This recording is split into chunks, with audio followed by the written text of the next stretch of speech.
We will start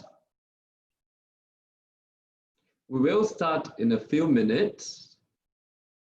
I'm Tony, for those of you who were not here in the morning. I will be your moderator for today. Today's event is organized by SG Enable and supported by Korn Ferry.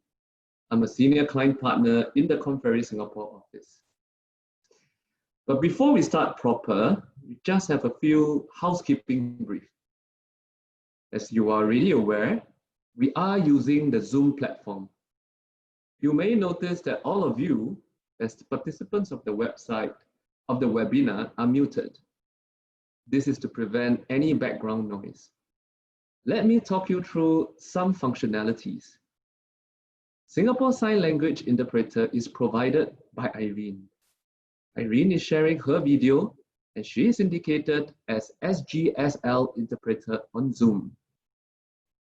For the best view, click View options at the top of your screen and then select the side-by-side option.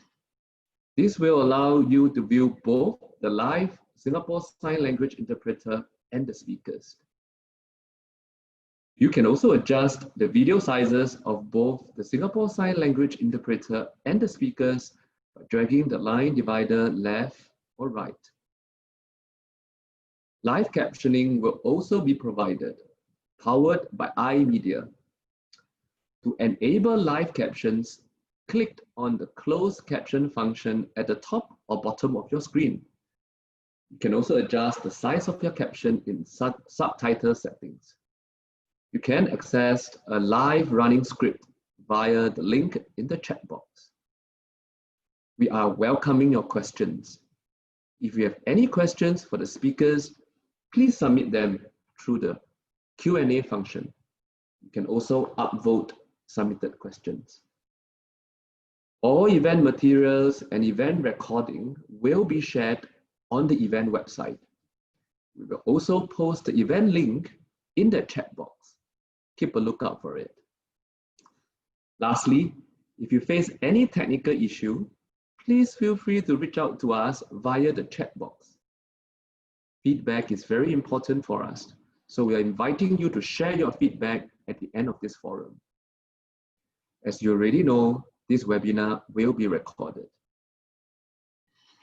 This morning, we had a very interesting session where we spoke to Jenny from Microsoft and Sharad from Korn Ferry to understand a bit around the importance of inclusion and accessibility and the window of opportunity for companies and businesses to act now. And really, it is a smart and right thing to do to have accessibility and inclusion as part of your DNA and culture. As we are very clear the reason to act and why we must act now, the focus of this afternoon session will be around how can we do so. And to do this, we have Professor Gerard Goggin from the Wee Kim Wee School of Communication and Information from the Nanyang Technological University to kick off this afternoon session. Professor Gerard is a mobile communications researcher and has worked in accessibility, digital inequality, digital inclusion, and media policy areas for the past 25 years. He is also the Secretary General of the International Association for Media and Communication Research, IAMCR, a worldwide professional organization in the field of media and communication research. He will share about how digital technology can provide opportunities for employers to break through the mist on accessibility and workplace digital disability inclusion. Prof. Gerard, now over to you on some of the recent trends and developments that you see from your academic research and insights. Prof. Gerard, please. Thank you. Thank you very much, Tony, and thank you everyone for the opportunity to join the conversation today. It sounds as if it's already been a great day and we've had a great morning so far. So there's a revolution underway around the world, and it's a watershed in embracing disability as part of social life and what it is to be human. And this is at the heart of our efforts to bring about genuine inclusion across all areas, especially work. As we've heard today, disability inclusion in workplace and business is the new norm. It's worth striving for because people with disabilities are a very diverse group that include many of us. Add to which all of us, in one way or other, have some lived experience or connection with disability and impairment. And if we live long enough, we'll certainly acquire significant disability. The great thing is that disability is a major source of creativity and paradigm shifting that we can harness. The innovative potential of disability is especially rich and compelling when it comes to reaping the rewards of digital technology. And to just audio describe one of the slides, there's a picture that's on the slide that comes from an exhibition called Recoding Cryptech exhibition that was held in San Francisco in February. And it's a very kind of vibrant picture of two people who, wheelchair users, are leaping into air against a kind of blue sky. So it sort of symbolizes in some ways this kind of creativity, but also the need to reframe technology. So we can see in the dynamic area of disability entrepreneurship, a great set of case studies where people with disabilities have started their own enterprises and through this have advanced social inclusion and created new employment opportunities. And this has been shown by some pioneering research by Professor Simon Darcy at the University of Technology, Sydney. And I suppose what it really brings out is the sense in which disability is a cutting edge case for how to do technology better at work, and in the process make organisations more inclusive, more effective and more profitable too. Okay, so let's bust some myths about disability and digital inclusion. So 5 myths of digital inclusion at work. Myth 1, accessible technology will mainly benefit employees with disabilities. So firstly, most workplaces have more employees and stakeholders with disability than we typically realise. Often because disability is invisible, especially when people are afraid of identifying with disability or when our impairments don't fit the kind of stereotype. You think, for instance, in relation to mental health and illness. Secondly, if we implement accessible and inclusive technology, it can benefit a wide range of groups as well as our colleagues with disabilities. Myth number 2, digital inclusion needs special, expensive solutions. Well, with advances in technology, with good advice and with co-design and consultation with users with disability, digital inclusion can be surprisingly easy to achieve and save money. Most commonly used software tools, devices, hardware have accessibility features built into them, but often we don't know how to use them. And organisations don't incorporate such accessibility into training and workflows.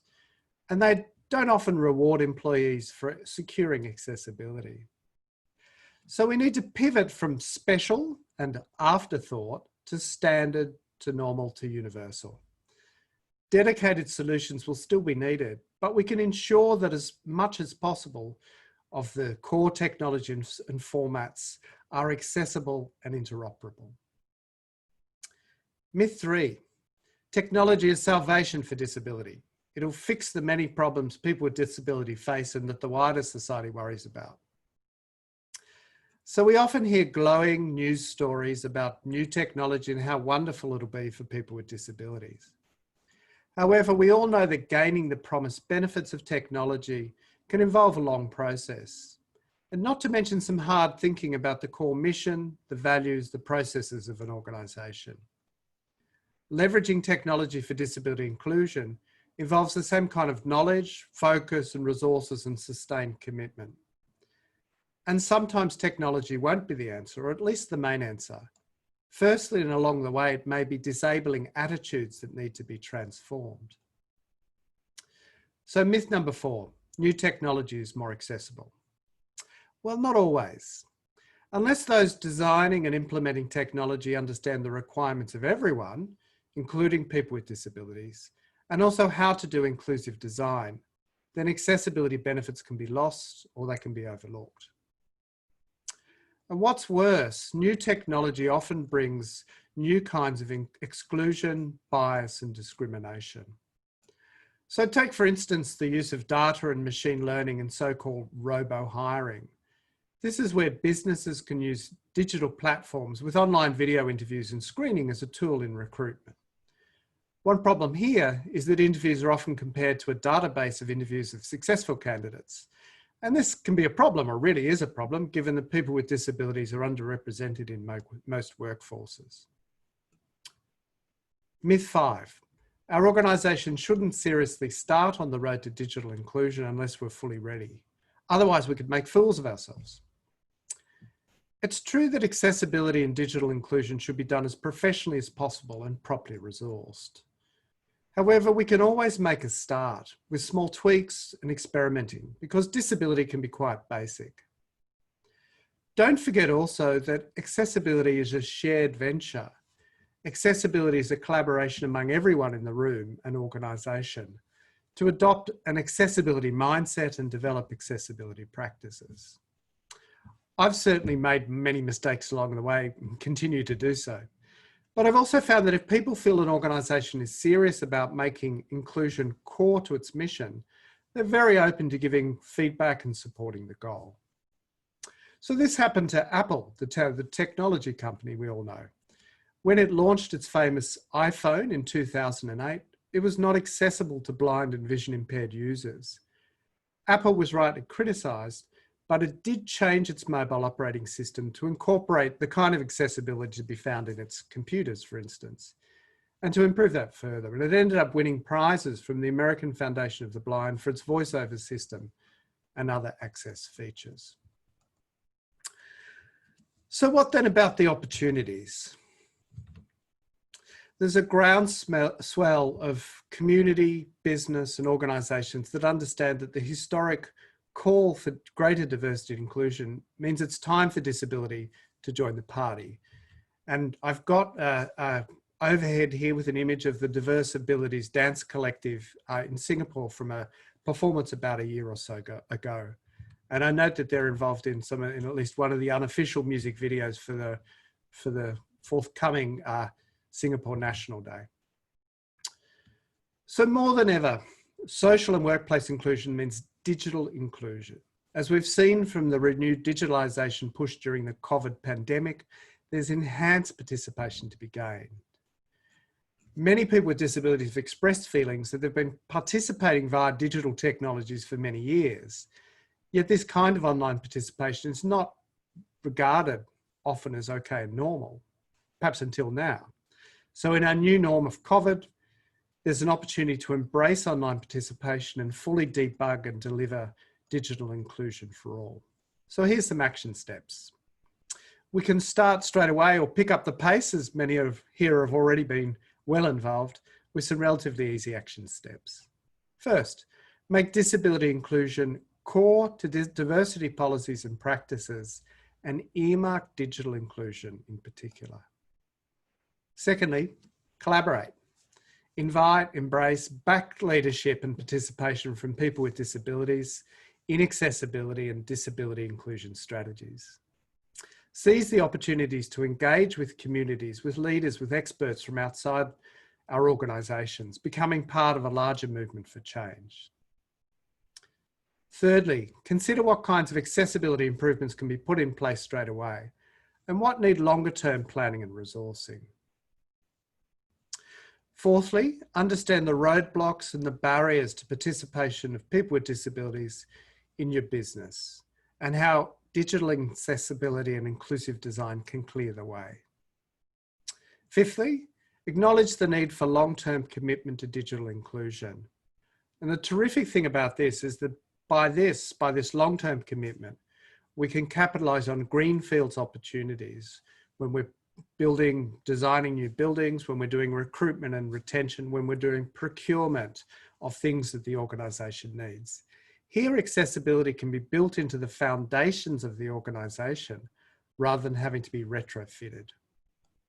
Sixthly, governments can seize the opportunity to turbocharge the inclusive employment policies and funds that already exist, and certainly welcome the announcements and measures announced by Minister Lee this morning. And governments can also take a really important role in requiring that digital inclusion is a necessary and tagged part of any digitalisation initiative. So in conclusion, there's as many myths and misconceptions about technology as there still are about disability. Yet disability and technology can go hand in hand to take us to the next level and to give real economic and social benefits for all. To deal with the pandemic, our personal and work lives have become more digital than ever. So now we really just need to make this brave new world fully accessible, and we'll make a major leap forward in our recovery, as well as future-proofing our workplaces to capitalise on the benefits of full participation and inclusion.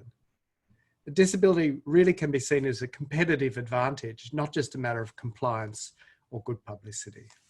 Thanks very much, and really looking forward to the conversation this afternoon. Thank you, Prof. Goggin. The myths and the action steps are very clear. I just want to explore a bit more because your research areas are fascinating, and especially wanting to hear a bit more from you. What are some of the key themes from your research around digital inclusion? And you talk a bit about the misconception that technology is the silver bullet when it is not. It is not a panacea. Other factors should be considered, like mindset, attitudes, culture, so on and so forth. If you could share a bit more around your insights of the research that you have done around this area. Yeah, thanks very much, Tony. Look, I suppose I found over many years in working with people, and I worked first around technology, around actually payphones, accessible payphones was one of the first things I've worked on. And, more recently working on things like AI or driverless cars or other things. And then particularly interested in workforces and how we do things in workforce. I think often there's a couple of things, sometimes people are put off by the technology or think it, can be really kind of a complicated thing. And really think it's costly. But when I think, particularly when you talk to people who've been engaged for a while, many years, or advocates, people from the community part, often what they say, it really is about the mindset. Often it's about, thinking about that. And I often feel that, if we can't have cities that, for instance, have accessible pavements, what the Americans call sidewalks, right? If we don't have some of the kind of basic accessibility, does that really position us well to build in accessibility in new technology? And I think that's been part of the problem. And so that's where I think the mindset's really crucial. And to be really part of, I suppose, engaging in this change, this great transformation, I think, of disability in society, where increasingly we're saying, look, disability is just part of life. It's part of all of our lives. And we really need to understand what's specific about this, and to understand in our organisations how we can provide things in different formats, how we can design around different aspects. And often that leads, that's directly now about technology, but you can see many examples that if you don't combine, for instance, the technology we're using today, Zoom, which can be, quite accessible, and we're using it with things like captioning, we're using it with sign language, accessible formats. But if we have got our sort of Zoom equipment in buildings that are not accessible, well, people can't get into those. If people haven't got interfaces that are accessible. So I think there's lots of lessons here, and that's why I like some of the work that people are doing across all areas of society, whether it's media, but whether it's areas like disability arts, for instance, that's very vibrant here in the Singaporean context. People are thinking in imaginative ways about, what it is to be a person with experience, a different experience of vision, a different experience of say, vision impairment, of the continuum around hearing, of psychosocial aspects of our lives. And if we understand these things, we have a much clearer sense of where technology can fit in. And I suppose with technology, we have the opportunity to bring in expertise.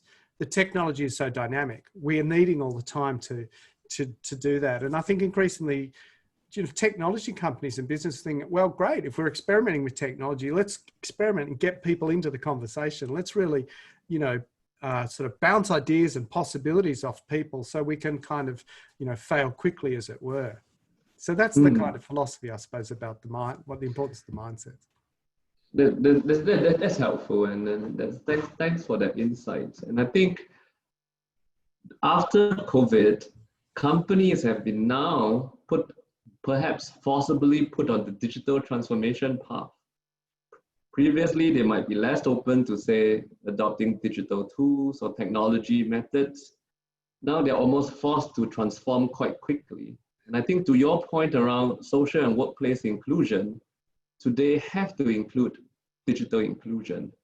And we should not procrastinate. And actually, it is important that we start now and make sure that we don't have to wait until everything is ready before you start, isn't it? Yeah, I think that's right. I think that's the conversation we can have with our suppliers as well. You have the advantage in large organizations. If you're buying in systems, you can say to the people tendering, you can write it into your tender, as people do, and say, hey, that has to be accessible, or can we have that accessible? So it's partly, I think, about building up the whole ecosystem. And it's for smaller organizations who don't have necessarily the resources. I think that's really crucial. But how can we build an ecosystem that gives people the building blocks, the knowledge, and also that kind of groundswell, the momentum, the advice, the conversation, to sort of all together get the kind of the digital piece of the inclusion really working for us, because it's so potentially powerful. Absolutely, absolutely. But Prof, mindsets and attitudes are the hardest things to change. Sure. And you have come, I know you have been working in Singapore for a relatively short period. Just wondering, what are your observations on some of the inertial that you have seen Singapore companies have in terms of taking the first few steps on this journey towards technology, digital inclusion, especially towards people with disabilities? Yeah, look, I think, here it seems to be a mixed picture, and I think that's the case around the world. So I think everyone would say, look, you can, different countries are sort of really kind of different places of the journey. I think in Singapore, there's some great signs. You think of some of the companies that have received accolades and organizations, whether it's the National Library Board or Sigaloso Resort, particularly having like significant numbers of employees with disability engaged and sort of acknowledged. I think that's kind of really important. I think the other thing about Singapore, it has the sort of nimbleness, and particularly around technology, being a tech center for the region, but having a government through organisations, we'll hear shortly from GovTech, but even, the role that SG Enable, plays. So I think there's some great elements where in Singapore, there's that ability, because of size and because of the nature of the society, to really, get a sort of big catapult in the area of digital inclusion. So I can see those signs happening here, and that Singapore has a strong commitment to inclusion. It's there in the amazing HDBs, the kind of what's happened. I went to school in Singapore actually in the early 80s for a couple of years. So I saw things, 40 years ago. It's amazing to see the opportunity. So to bring disability a part of that, to make it as prominent a feature of the landscape as, say, initiatives are around seniors, around aging, around multiculturalism.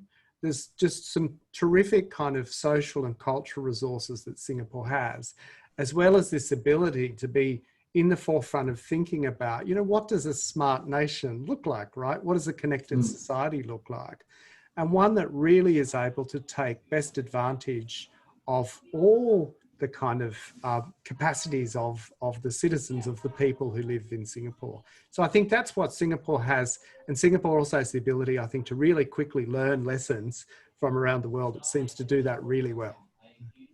That's very good to hear. And I think right now, it is not for the lack of enablers like technology, tools, that people are not willing to take the step. I think it is absolutely key. And I think also from the morning session that we've realized, it is realizing the why. And indeed, the why is quite strong. Whether is it from the right thing to do perspective, or is it from the business perspective, where having an inclusive workforce and the ability to type a distributed workforce, especially into the pool of people with disabilities, gives you that competitive advantage. I think the companies just need to see it that way, and then the technology roadmap just becomes quite easily implemented once that is being recognized.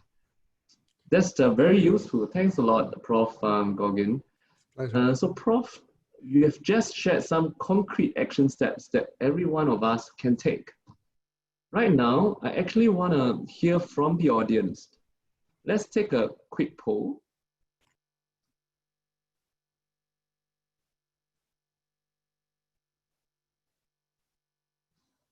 You have the poll questions in front of you. We would really like to hear from you. What are some of the action steps that you would consider to improve accessibility in your workplace? You can select one, two, or all that are applicable.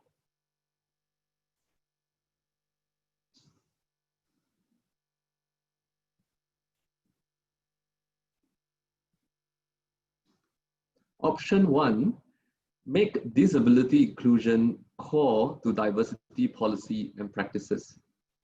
Option two, include persons with disabilities and experts in the development of accessibility strategies. Option three, implement accessibility improvements that are straightforward. Option four, understand the roadblocks and how digital accessibility and inclusive design can clear the way. And finally, option five, acknowledge the need for a long-term commitment to digital inclusion. What's applicable for you? Please make your choice and submit. And in a second, we will be able to see the group results. And right now we have 469 of you who have submitted. And yes, let me just pull out the poll. It's quite an even distribution. I suspect many of you just click all of them. And the one that is the highest, which shouldn't be taken as the must do because every company is different, is option number two, include persons with disabilities and experts in the development of accessibility strategies. Prof. Goggins, what are your reflections looking at this results from our audience? Yeah, thanks, Tony. That's really interesting. I mean, you know, I kind of completely sort of agree. That seems to me, you know, absolutely core to the sort of the motto and the realities of nothing about us without us. The engagement with people with disabilities as experts around accessibility, I think, is really key. And there were some questions from the audience as well. I'm not so fast on the typing, but people say, what are some of the steps, particularly if employers are finding it hard, I suppose, to get the kind of heads and their organisation around that. And I think that engagement is really crucial. I mean, one of the issues I think that's raised that in talking to people from, you know, colleagues and collaborators from across disability accessibility and the disability movement and other sources of advice is people are stretched thin. So I think actually that's really crucial. That's a kind of more subtle but important part of it, is that across many areas, I think there's a sense in which there is an openness now and a willingness, like in the poll, to say, you know, co-design and putting people with disabilities in the driving seat, so to speak, around technologies is really crucial. And it's crucial also to understand the requirements of each person in an organisation. But I think we have to think through then in organisations to make sure to resource that, to acknowledge that that is work, and to really, I suppose, then as a collective level of society say, hey, well, that puts a lot of strain on organisations that might have the accessible technology centre. We really need, that's so crucial, we need to kind of back that. So I think there, you know, that's extremely interesting to see, and also the other, but to see things clustered so tightly in the poll is interesting as well. Wow, that's great. Does it mean that if the companies today do not have people with disabilities, that they cannot start on digital inclusion journey? No, look, I don't think so, but I certainly don't want to speak for everyone or, you know, to sort of not think that there's a range of answers to that. But look, I think part of it is acknowledging that, you know, there is a great deal of disability experience in every workplace, right? So that all of us, as I was saying before, have, whether we identify with disability or have significant impairment, we have a various range of sort of experiences around disability and in workplaces. And I think this is something that Singapore's working on, right? With the census questions on disability. Statistics on disability in Singapore are actually not great, and they're not great on technology. I mean, around the world, statistics on technology and disability are really poor. But I think in Singapore, there's a particular challenge. And I think one of the issues is just really understanding, not assuming that, you or I or others don't have, significant disability or impairment, right? We make those judgments all the time. I'm guilty of doing so. And there's complexity to that, and disability is really dynamic. So I think one thing for an organization is about trying to really understand that, kind of lived experience that people have, and that you're very likely to have people in your organization, with disability. But regardless, I think it's really about just making the other lesson, I suppose, from today, particularly around technology and design. In some ways, people talk about that in terms of universal design, right? If you make your pavements accessible for people who might be wheelchair users or using electric scooters or, Grab delivery people, it's also accessible for people with strollers and, people carrying luggage and so on. Or in this context, as we know from, if you caption video, it turns out people in noisy environments will watch Netflix or they watch the news with video. So you've got benefits from inclusive design. And that's that is a really specific example. And I think that's why, there is so much to be gained, and we're still at beginning stages of understanding accessibility and inclusion and putting disability in the picture, because I think disability is a really cutting edge case. It's very specific to digital technology because of the diverse nature of disability and the nature of digital technologies and formats. We've had web accessibility for 20 years. We haven't delivered that yet. So Singapore's not alone. Every society around the world has been trying to put in place standards about web accessibility. We can strengthen those standards, but that's one of the oldest areas of accessibility around digital technology. And it's terrific to have alt text, to have various things that make the web accessible.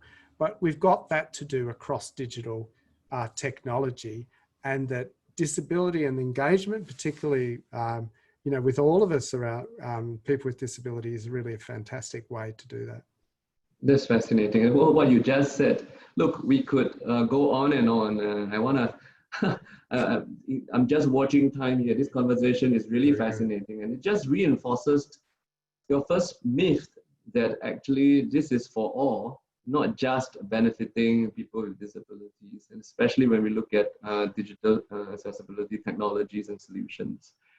This is actually, Prof. Goggin, a great segue into our next segment, which will be presented by GovTech.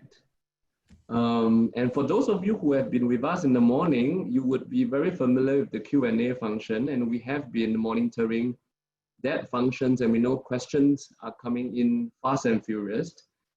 And for those of you whose questions we haven't addressed to Prof. Goggin, don't worry, we have Prof. Goggin come back to join us in a panel at the end of our seminar today, and that's when we will actually pose questions to the panel, and Prof. Goggin will be able to contribute and give his insights. So we have to move on, and the next segment, as I mentioned, and Prof. Goggin gave a great segue into this segment, to GovTech, and that's really around building accessibility from the ground up.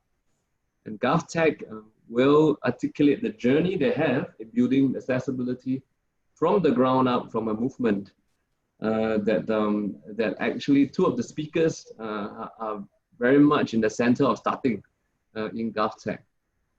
Joining us today, we have Ms. Gloria Chua and Mr. Lim Zui Yong from GovTech, who will share very practical digital accessibility solutions available in Singapore, as well as their perspectives and experiences in improving digital inclusion. a bit about Gloria. Gloria is a product designer at GovTech, Government Digital Services Division. She's an advocate for inclusion and accessibility within the organization. She organized the Government Digital Services first Accessibility Awareness Week and helped build an automated web accessibility testing tool for whole of government use. We also have with us Zuyong. Zuyong is an engineer at the Government Digital Services Division, GDS, within GovTech, so they are from the same division. He is on a mission to drive the adoption of development, security, and operations tools, DevSecOps tools within government agency projects by developing Hive agile testing solutions, and they call it HATS. I take my hat off this quite a mouthful acronym and cannot wait to find out more. So Gloria, Zuyong, take it away. Share with us more about your journey in building accessibility at GovTech. Great, thanks. So welcome to our presentation today. We're going to talk about building accessibility from the ground up. When I mean ground up, I literally mean from the people. So you can join us today in the journey of our government digital services, what we have done in the last year, and I'll share with you and maybe hope to inspire you and that's something actionable for your organization. So where are we in government digital services? We are this team at the Hive office at One North, and we are about 300 over people and growing, and the people consist of various roles, including UX designers, which is what you call user experience designers, Scrum Masters, as well as the technical roles such as your software engineers, development operations, which is my role, as well as your quality engineers and business analysts. So we are a great team that build citizen-centric solutions and products that include your mobile apps and the websites that you may have used from time to time. So I want to kick off this presentation by asking, so if your accessibility teams are small, so then how do you actually start off, right? So a lot of you are asking, I saw during the Q&A segments as well as those questions that you put in, like if you don't have an accessibility team, where do you start? So you just take a poll and some statistics. So this is just an example. So if your accessibility programs are fewer than 10 people, what are you supposed to do about it, right? So who is in charge of accessibility? Is it just you or is it the organization? So in this snap poll that I found online, then we have, most people, in most organizations, you only have 1 to 3 people who are in charge of taking care of accessibility. And that number goes even fewer. So something to think about. Is this your prerogative or is it the company's prerogative to drive accessibility? So in our case, we really start out as we alluded in the title of the presentation, that is from the ground up. I'm going to share with you how we started off this from firstly the workplace, then down to how from the workplace we started experimenting on some solutions and actually develop our own processes and try to grow the mindset or the mind share of accessibility within government digital services. So I'll start off with the workplace.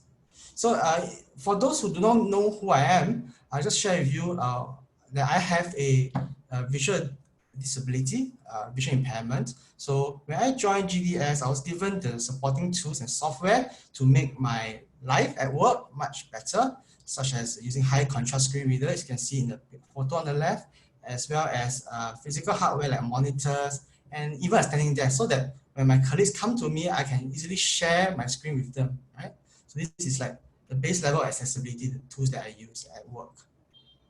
Then that's the hardware portion, right? Then there's a software portion, like how do I actually drive this inclusiveness in this diversity in our organization? So that's where we feel that it really starts from our HR practices, right? So I'm actually a hiring manager at GovTech, and some of the programs that I do include internship placement opportunities. So this is where, we say that regardless of your background, as long as you have something that you can bring to the table in terms of technical chops, if you are like went to one of the local universities or overseas university and study a computer science related degree, hey, feel free apply to us, and we have a generous number of internship opportunities available. We hire something like over 50 internships in a year, just in our division, and that's where we feel that you want to start being inclusive, get interns on board. Then there's also my work with SG Enable, such as the inclusive hiring practices. So we are always in close contact with SG Enable. So the second folder is actually my boss, Steven, and he actually started the ball rolling on this whole nature of inclusiveness. That's where I got my internship in GovTech actually. Then after working for a while, I realized, hey, maybe it's time for me to contribute back into our GDS as well as being inclusive. And that's where I started to become a participate in the RISE mentorship program as well. So that's like an example of where we start from the workplace, and how from the workplace, it's only me, right? So how do we then grow on to inspire others in the same organization to do forth? So that's where we feel that you really have to build empathy in organization through your actions, right? Through all those things that I shared just now. So you build that empathy through hiring inclusively, giving opportunities to people. Then when you have people, like-minded individuals like Gloria and actually a whole bunch of others in GDS, then we actually think, hey, how can we start experimenting on some of these things? What should we do next, right? And that's where we have, so who do we have? We have software engineers, we have quality engineers and UX designers. So we thought, hey, we're in the business of building digital services, but we want to make our digital services inclusive. What do we need to do? We need to make sure that they work for those people that we want to make it inclusive for, right? So we started experimenting on our own cross-functional collaboration tool. We call it Purple Hats, as the MC started talking about hats, which is my project.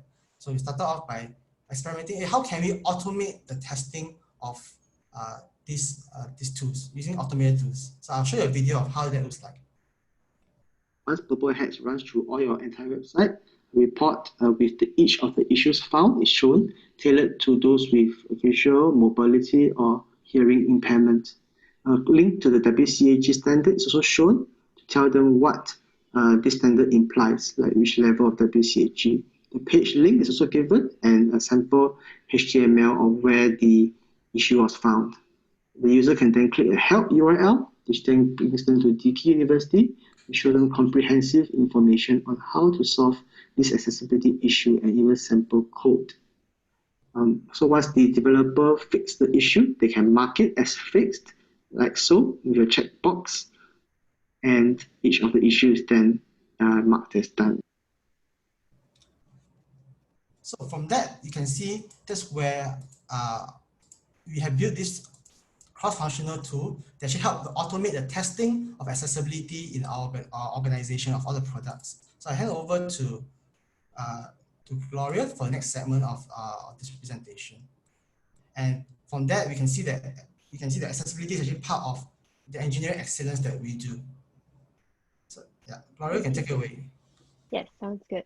Thank you, Zuyang. So what we have done is laid the groundwork by having people across various abilities in the team, as well as started experimenting to get people familiar with accessibility. But then we started asking the question, how do we bake inclusion and accessibility throughout the product development process such that it's more systematic in the way that we incorporate accessibility? So we started this by trying to think about who exactly are the users that we're trying to include. Sorry, the slides are a little bit off. But yes, so, or rather, who are those that we might be unintentionally excluding at this point in time? So when we first think about inclusion and accessibility, the top of mind abilities that we think of tend to be sensory in nature, perhaps mobility, perhaps cognitive disabilities. But what we wanted to tell our organization and division was that disability and abilities spread way beyond that. We have to consider things where people may not be able to use digital services because of language proficiency, like English may not be their first language.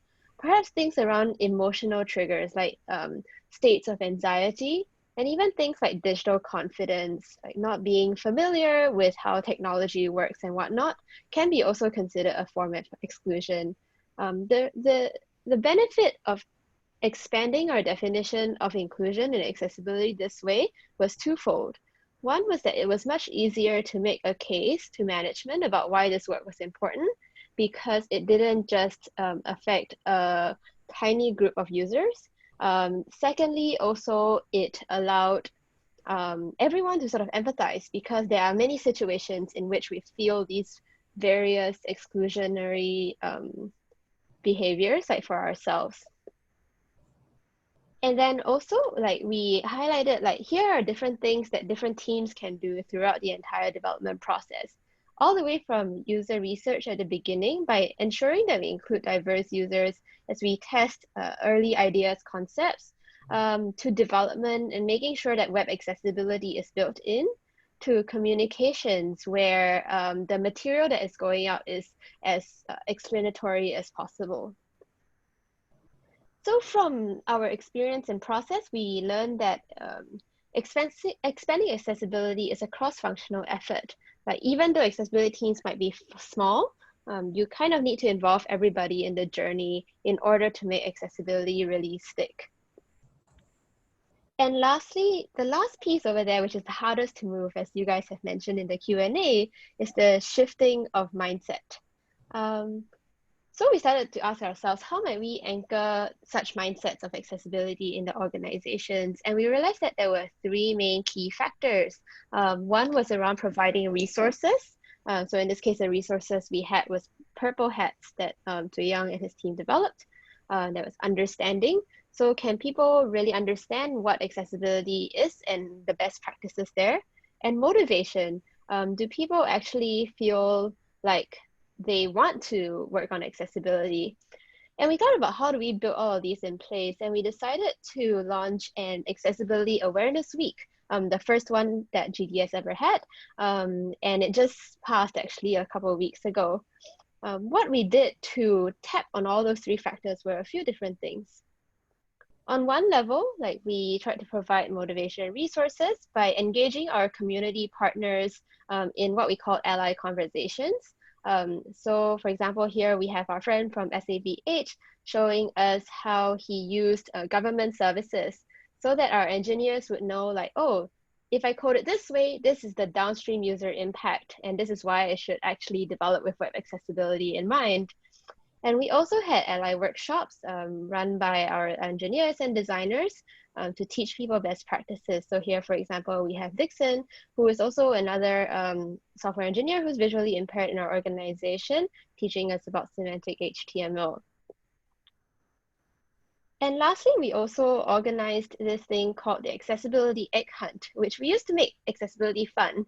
So what that was it was a little competition, like in GDS, where teams could sign up to either find accessibility bugs on government websites, or they could fix them, like if it was a product that they had control over. So to our surprise, like 12 teams signed up across both domains with over 50 participants.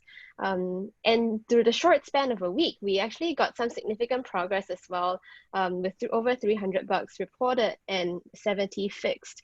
But more importantly, what this did was that it allowed everybody to align with, like, why accessibility was important, how we do it, and in fact, like, we're seeing some structural changes happening within our organization as a result of this. So the takeaway here is that, like, while we can try to enforce accessibility from top down, like through compliance, like everybody needs to be accessible, it is much more constructive to start from making people want to do accessibility by making it fun and making it something they care about and empathize with. So throughout our short journey so far across the past year, like, I think the key lesson that we have for people who are interested in building accessibility in their workplace is to build momentum through small and incremental wins. Even though mindset, for example, is like a big thing, and policy change in the future is even bigger, starting from there would get us almost nowhere. Instead, starting small from something like hiring like interns with disabilities can lead and pave the journey for bigger changes in the inclusion landscape in your organization.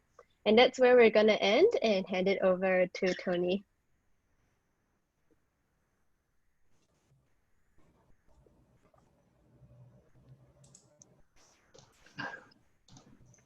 Hi, yes, thanks, Gloria. Struggling with the buttons there. Thanks, Gloria. And then that was indeed very insightful. Involve everybody in the journey to shift mindsets. Make it fun. Build momentum. Don't wait till policy change. Don't wait till your bosses tell you to do so. Start something small, iterate, and then step by step, I think you'll get there. I think that sounds really helpful and insightful. And I think this gives a lot of encouragement around some of the questions that we have already seen coming in throughout Prof. Goggins and Zui Yong and Gloria, both your sessions.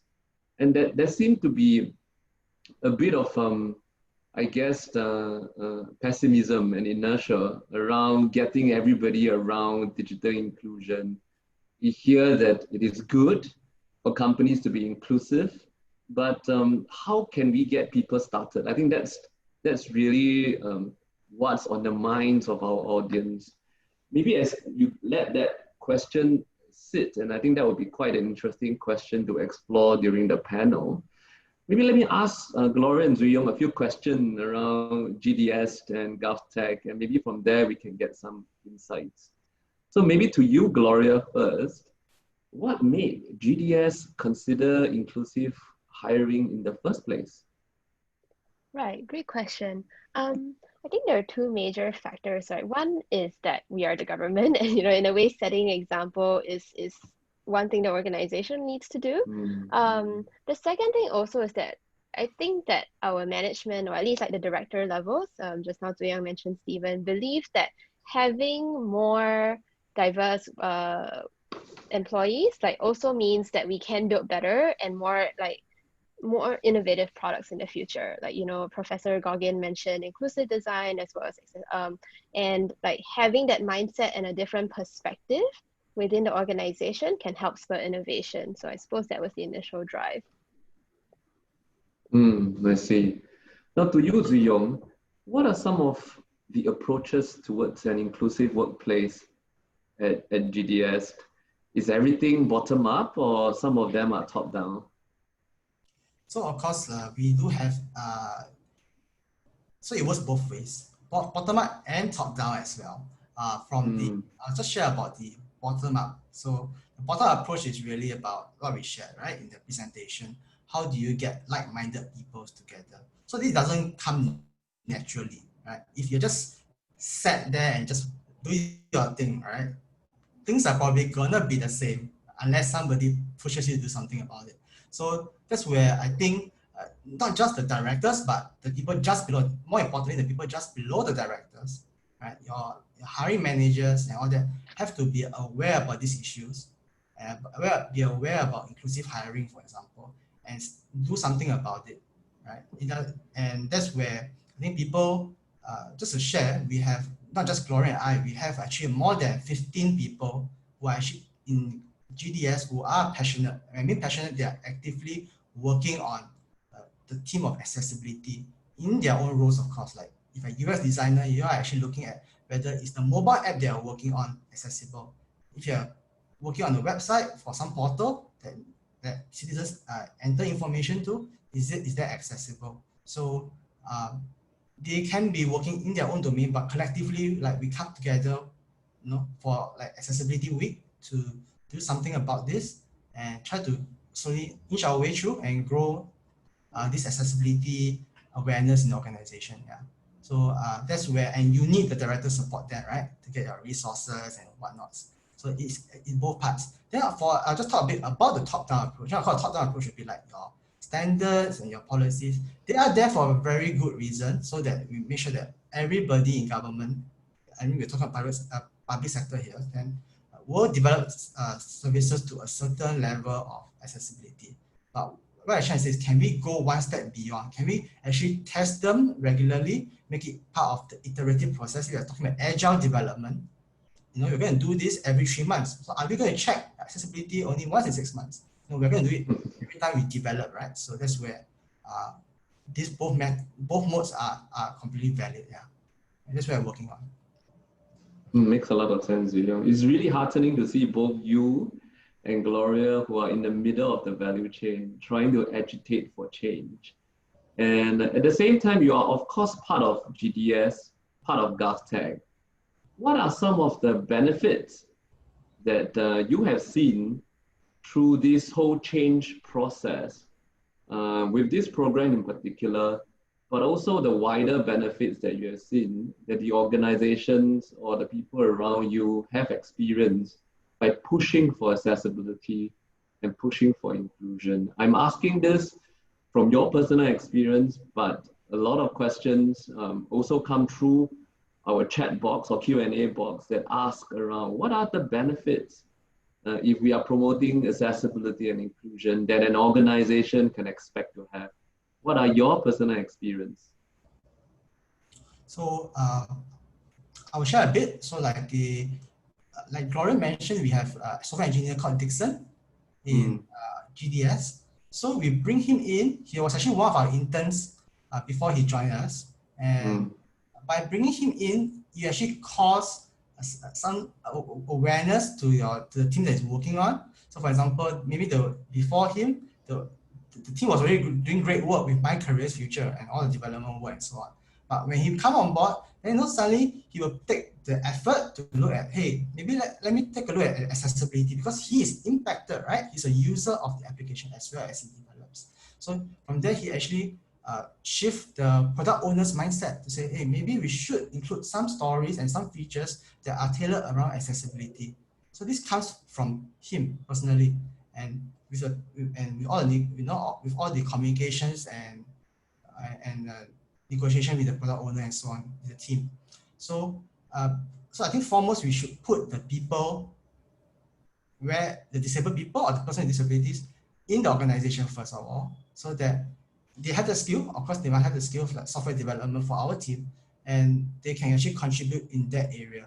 Because they actually, to me personally, they know best what someone with disability would know how to help the organization.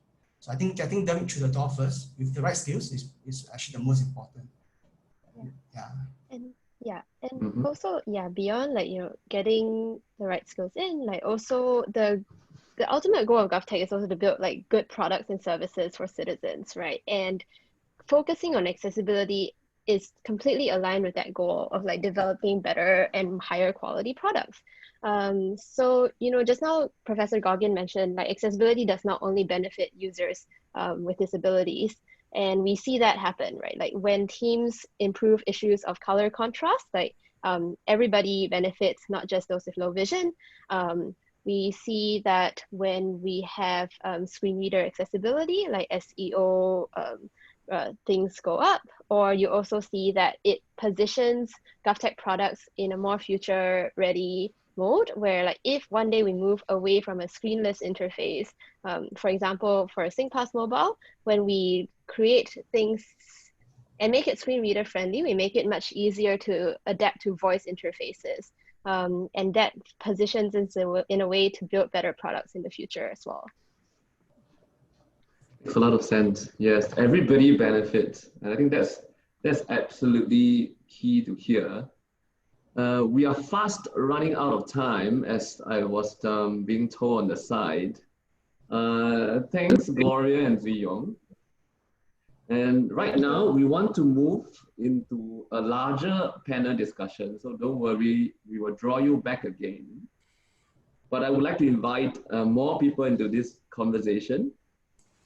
We now understand the future of work is changing. What options there are out there, whether it's digital or technology, to enable the workforce. Let's explore a bit more what businesses can do to make this work. Let's now bring the panelists together. We are inviting our panelists, Prof. Goggin, Ziyong, Gloria, and the last new member, Jonathan, to join us in the panel. Hello. Jonathan. Hi, Jonathan. Let me just do a quick introduction of Jonathan before I ask you to talk a bit about yourself. Jonathan is a final year communications and new media student at the National University of Singapore, NUS. He regularly contributes commentaries on disability issues. In 2019, he had a successful internship at the Singapore Sovereign Wealth Fund, GIC, with the support of SG Enable's Institute of Higher Learning internship program. After graduation, he joined GIC as an editorial associate, and he can share his experiences in transitioning to the workforce as a person with disability. We are already seeing questions coming in fast and furious from the audience. We welcome any questions you may have, and if we haven't answered them, don't worry, we will always circle back to you after today's session. Please feel free to use the Q&A function. You will be able to upvote submitted questions for the speakers to answer. And if there's specific questions for specific speakers, please feel free to highlight them. First, maybe let me just let Jonathan speak for a while and point the first question to Jonathan.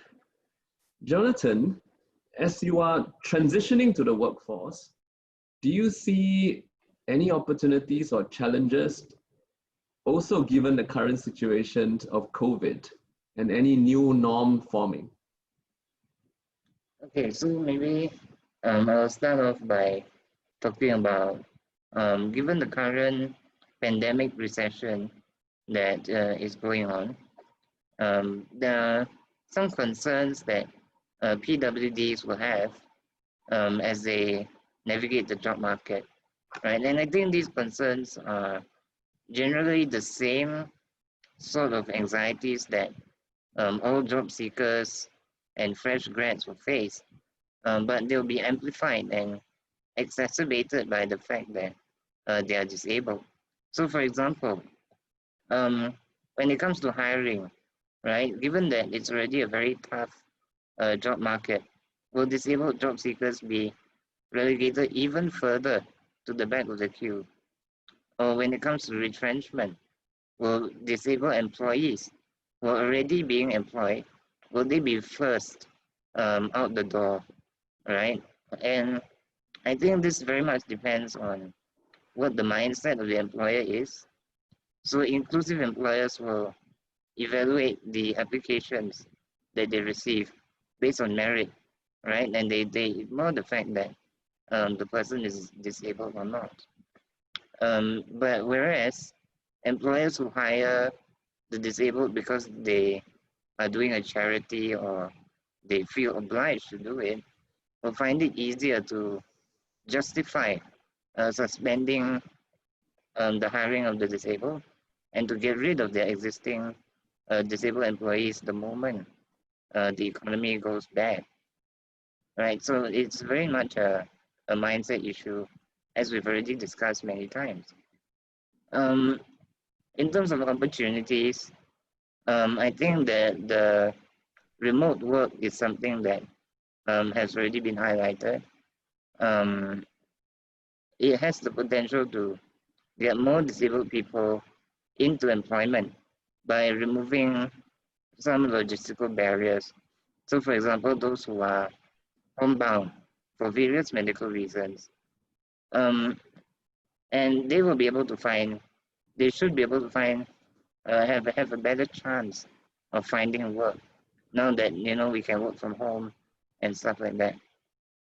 So on a broader level, I think this will result in increased independence and a reduced dependence on social aid, right, which will be a good thing overall.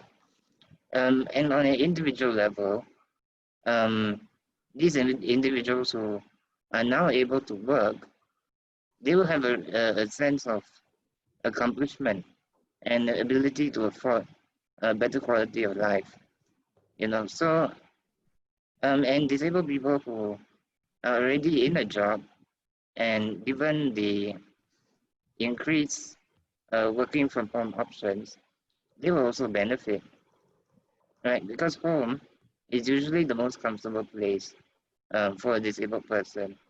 So for example, they will have access to customized furniture, toileting facilities, trained caregivers, right?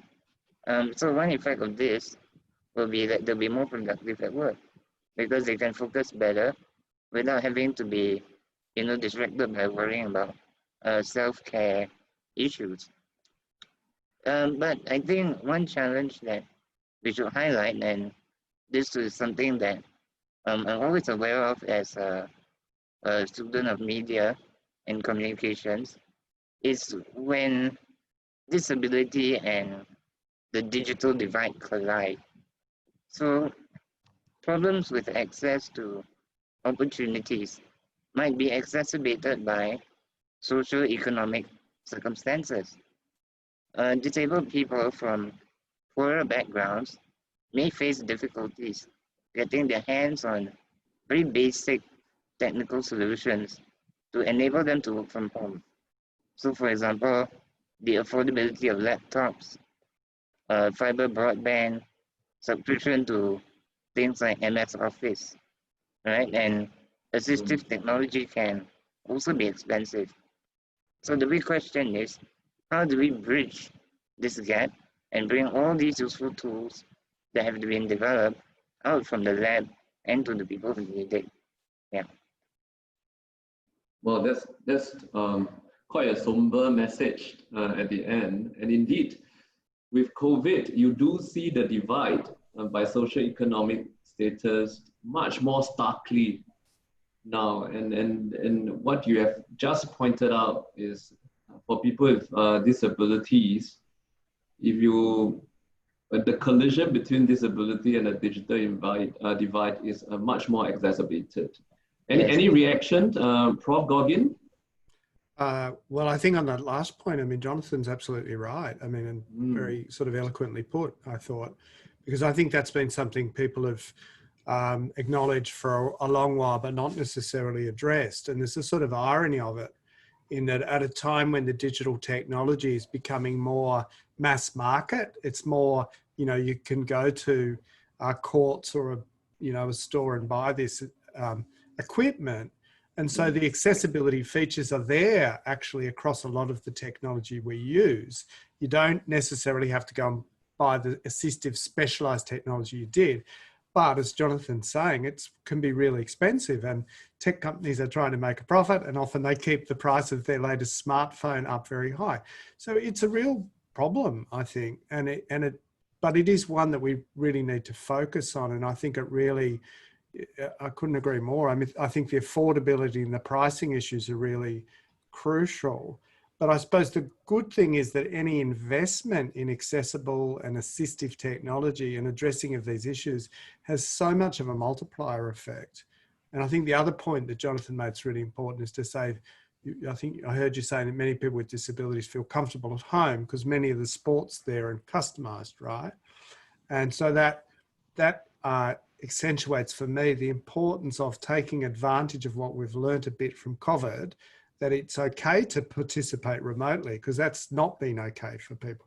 But the other thing is that to make sure that workplaces, that education, and I think in the Q&A people are saying there's a bunch of education providers, we need to make sure that our environment's accessible, because that's often where people learn about technology. They get training, they get the opportunity to play with expensive stuff.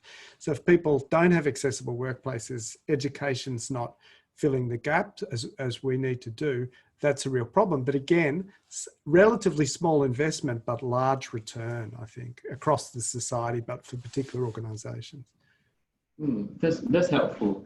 And the other insight that Jonathan shared, and that's really, and COVID brought both challenges and opportunities, right? And as people change mindsets, employer change mindsets, remote working become more commonplace and prevalent, there are clearly opportunities for people with disabilities, not having, now that the physical barrier has been lowered and working from home is much more of a viable opportunity or possibility. But at the same time, you see a shrinking of available job opportunities out there, and the mindset of the employers still being stuck in the olden days when there could be certain biasness towards hiring people with disabilities that actually means that people with disabilities get deprioritized, and I think, to your words, Jonathan, get relegated to the end of the queue. That's really important to note. And then how can we therefore, through government, NGOs, stepping in, whether in supporting accessibility to tools, especially lowering the cost of entry for many people with disabilities, especially those from a lower socioeconomic status, and allowing them to be as productive, if not more productive, than the rest, and then therefore having access to the opportunities out there is extremely crucial. There is a question specifically for GovTech, and that is, will GovTech be looking into improving speech-to-text accuracy, especially for Singaporean English? This is very specific. Google Live, Transcribe, Author.ai are good private market solutions, but their accuracy can vary very significantly for Singaporean English. So is GovTech looking into this? Zuyong, Gloria? I think there's enough demand. There's something that we can look into, to explore prototyping something. I have some data science background, so my answer to that would be, I think we need resources to have people to crunch the all the Hokkien dialects and whatnot to get them trained, to get their trained, and the machine, the voice, basically the text to voice to text engine to be ready. So there will be some effort needed.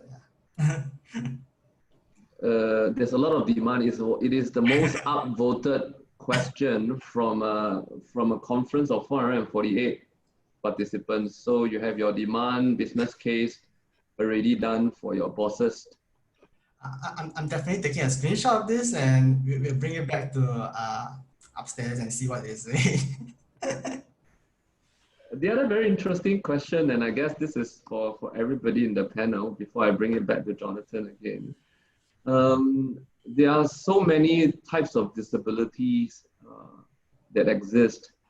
Can a product, whether is it physical or digital, be truly or completely inclusive? How can designers and product developers work towards the most inclusive design?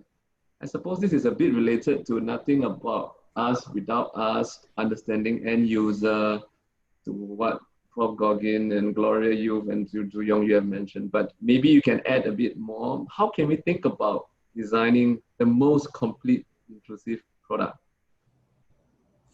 So, as an engineer, the tools are out there. We're talking about digital realm, like the apps, the websites. The tools are there to make accessibility like to the 98%, right? As long as the user, the PWD, the person with disability user, is able to access those technology. But then there's still a gap where application developers and the team that actually create these solutions, these apps or these websites, have to leverage on those tools to go and get the standards all the way up to what they can provide. So it's actually possible, and Gloria can actually elaborate more on what they have done to some of the most important apps that Singaporeans, actually, Singapore citizens and our people use. Yeah, and while there's existing technology that allows you to hit a relatively good accessibility baseline, actually some of the engineers have asked this question, like, oh, will we ever be fully accessible, like, as a product? And I hesitate to say that there will ever be a point where a product is ever fully accessible, because the diversity of users out there is just huge, and that like every user is so unique in their combination of abilities and how they use various assistive technologies that there must be someone that we are unintentionally leaving out, which means that like as our efforts are to reach that sort of asymptotic ideal, and that the ways that we can do that is by continually engaging with users such that we don't miss blind spots, and that every time we hear something new, like we do something about it. Yeah, I might chime in here as well before Jonathan sums up or something. We'll see. But it just seems to me that, you know, it's a really interesting conversation. And I think we don't necessarily have to take on the burden of having one thing that's, you know, covers everything. I mean, I study the mobile phone, and I'm also writing a book on apps. So the mobile phone's often called the Swiss Army knife, you know, the sort of thing that gives you everything. And there's a debate in tech circles about, you know, do you put everything into one, or do you need specialized things? I think there are some products that are enormously accessible. So Ray Kurzweil invented the kind of the voice to text in some ways, the ability, he with blind people in mind, came up with optical character recognition, right? So voice to text, it turns out, underpins a lot of our technology, talking to Siri, talking to Alexa, and being able to run devices can be, you know, by voice commands can be really great. But a lot of technology is really specific. And I agree, I think, with what Gloria's saying. Let's be upfront about, you know, what users it might suit and what we exclude, you know, and who we exclude. And I think every technology is different. It perhaps brings up new dimensions. There's new things in the technology we didn't think of before. But I think the other thing is standards play a really important role. So in accessibility, the battles have been fought over standards. The battles have been fought over interfaces. So if you can get these things right, you can create ecosystems where people can look at inclusive design in a variety of ways to address a variety of requirements. Makes sense. Makes sense. And Jonathan, turn it back to you before we go back to the audience question.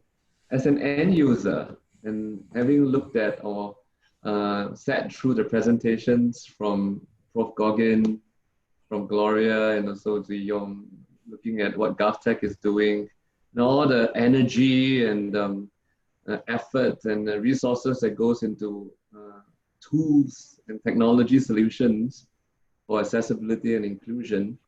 As someone as an end user, what are your thoughts around their insights and action steps? Are they cooking what they're doing in a bubble? Does it make sense to you? Any reflections? So yeah, when it comes to technology, I think what Prof. Goggin said in his presentation, right? He said myth number 2 is that digital inclusion needs special and expensive solutions. And for those who attended this morning session, when we had Microsoft speakers, right? I just want to draw your attention to the fact that a little goes a long way when it comes to tech and how tech can help disabled.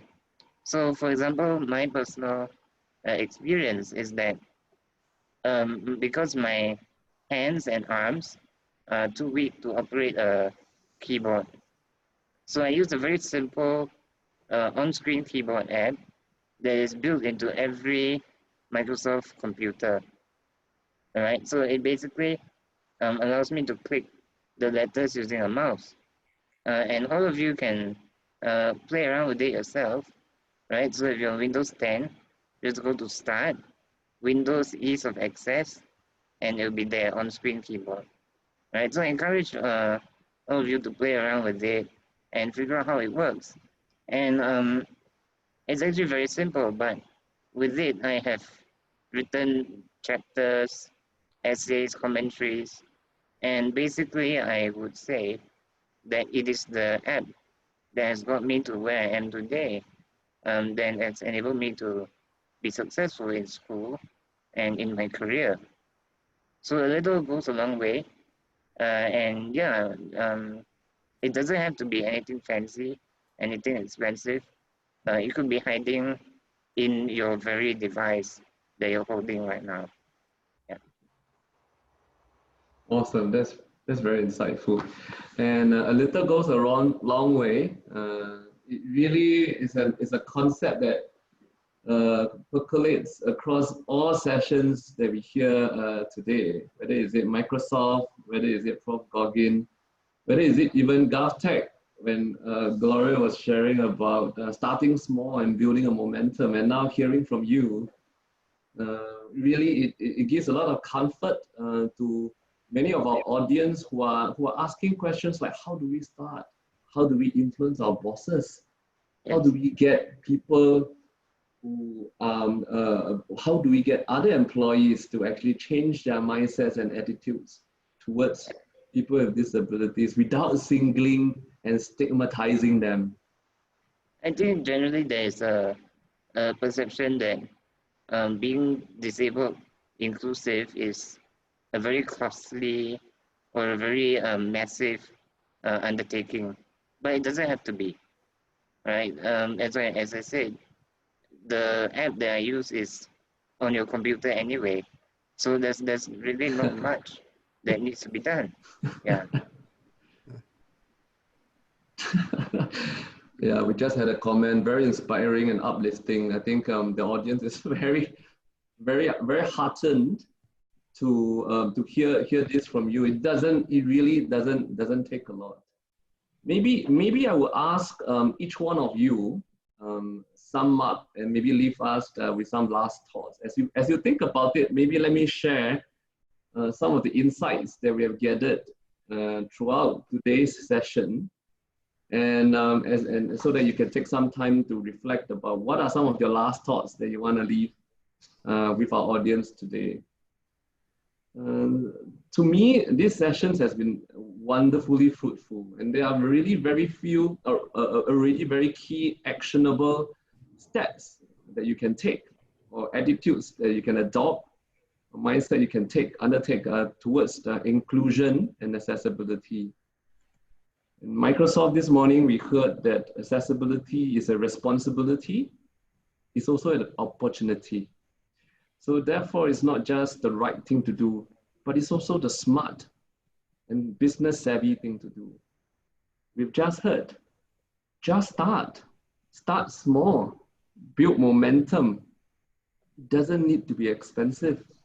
A little goes a long way. And it is very much about changing culture, and along with it, the processes. So it has to be, or accessibility and inclusion has to be part of the DNA of a company.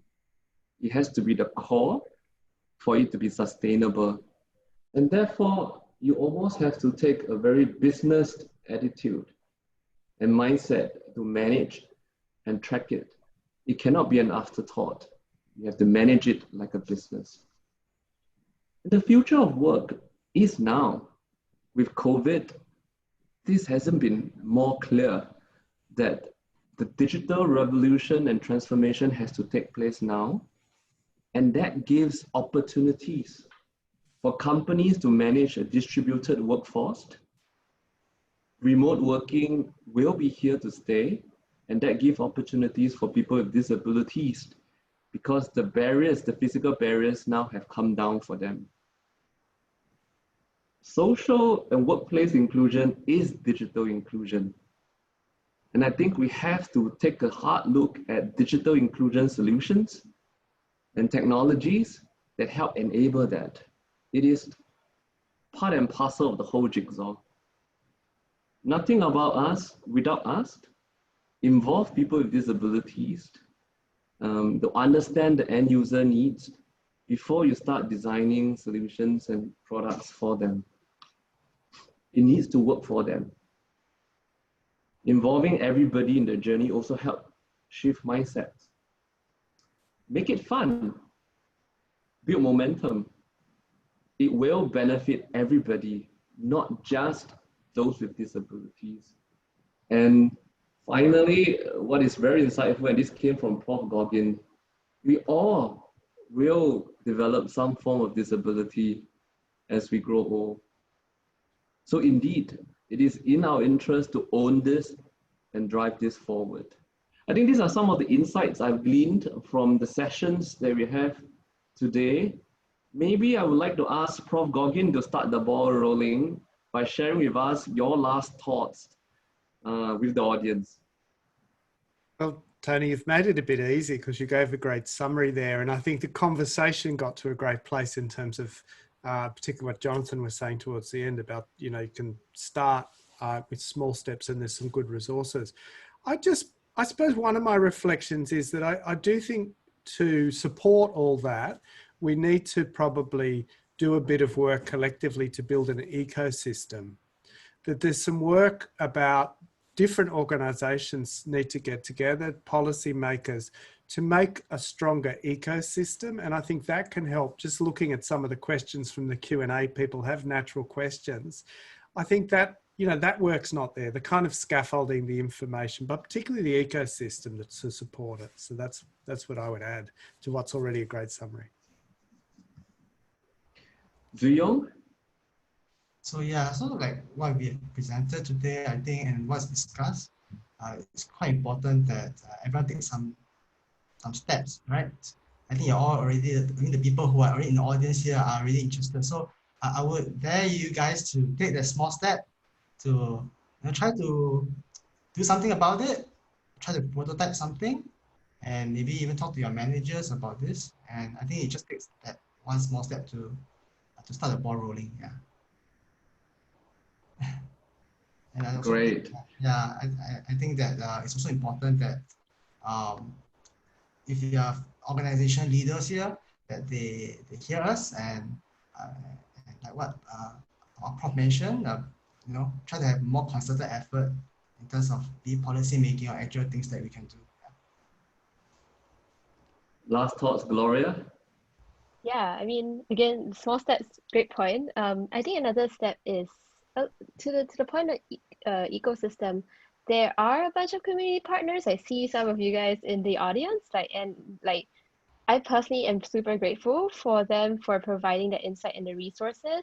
And somehow, if we can come together with community partners as well as organizations, I think we can see a lot of synergy between the two. Okay, before I go to Jonathan, I just want to remind GovTech on their speech-to-text technology tool for Singaporean English. We're not letting you go. This session is recorded, yeah? No pressure. Accountability helps. Yeah.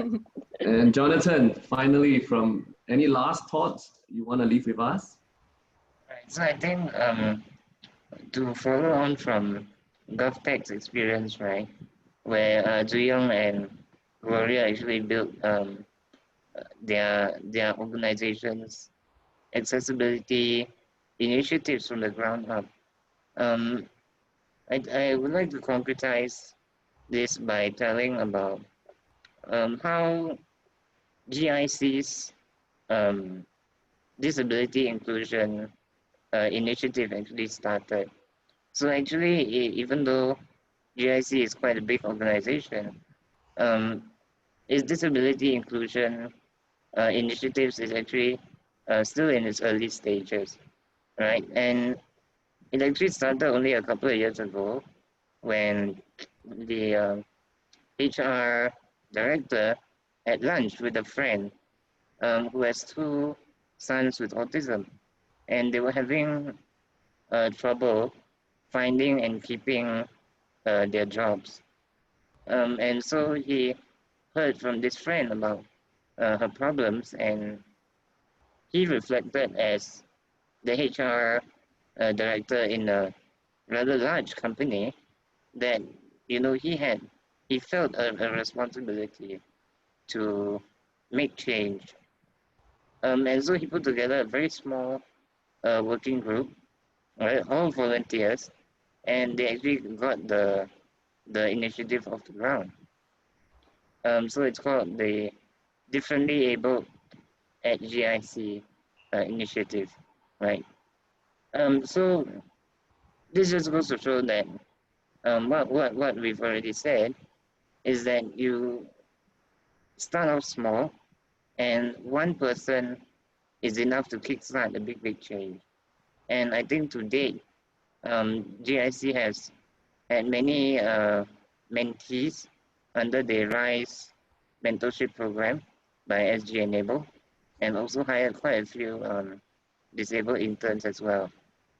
And I think the other thing to tie into what Dr. Gerard said is that there's an ecosystem already in place in Singapore, not comprehensive, but it's there. And for organizations that are looking to start on their journey, tap on these resources. SG Enable, for corporates, there's the Singapore Business Network on Disability, right? All these other companies that already have some experience with inclusion, tap on them, ask around, find out what others are doing, and just support one another, basically, yeah. Thank you so much, Jonathan. I couldn't have summed it up better than this. And this call to action is indeed right here, right now, no matter where you are in the organization, no matter which organization you are in. We've seen examples from GovTech, GIC, Microsoft. These are large organizations, but if you peel open the top and you look into the stories that start the movement going in the organizations, it never came from the top. It starts with someone wanting to do something different and make a difference in either their own lives or the lives of the people around them. So we hope we have inspired you today to make that change and do something different starting tomorrow. Thank you very much, Prof. Goggin, Zuyong, Gloria, and Jonathan. Thanks for your sharing, your expertise, and your insights. All materials that have been presented today will be made available on our event website, as I've mentioned. So will the recording of today's event. We now move to the next section or the last section, and this is also what we have shared at the end of the morning session. To Jonathan's point around resources, networks, and the ecosystem that we can tap. And indeed, we are now sharing 3 initiatives by SG Enable. And what you see on the screen is the first one, the President's Challenge on Enabling Employment Pledge. We'd like to urge you to lend your support to this national movement to build a caring and inclusive Singapore where differences in abilities are valued and embraced. Right, I just got a message. This should be handed off to Winnie. Winnie, would you like to take this session? Yes, certainly. Thank you, Tony. Thanks for that lead in. Thank you, Tony. Hello, everyone. I'm Winnie, Head for Disability Inclusion at SG Enable. Thank you all for joining us today. There are some 700 participants in all, both local and overseas in this webinar. This is both encouraging and exciting for the possibilities ahead.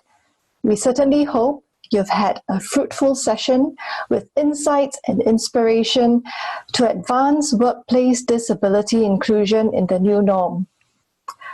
Inclusive hiring is a journey, and wherever you are on your journey, SG Enable will partner and support you to grow your capabilities over time. So here are some initiatives you might like to consider for that next step forward. You can signal your collective commitment to employ persons with disabilities by signing the President's Challenge Enabling Employment Pledge. Companies that sign the pledge can look forward to dedicated support from SG Enable in the training and employment of persons with disabilities, recognition with the pledge logo, and invitations to networking sessions with like-minded employers. If you want to assess your readiness to hire persons with disabilities, have a go at the Workplace Disability Inclusive Index.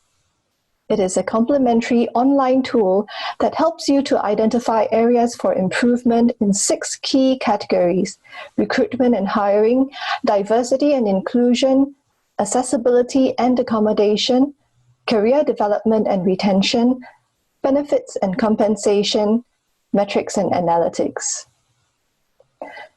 SG Enable also administers the MediaCorp Enable Fund, which provides financial help to meet the last mile needs of persons with disabilities and better integrate them into society. The impact of COVID-19 on persons with disabilities and their caregivers has been disproportionately huge, and we would appreciate if you donate towards this cause. You can scan the QR code on the screen to find out more.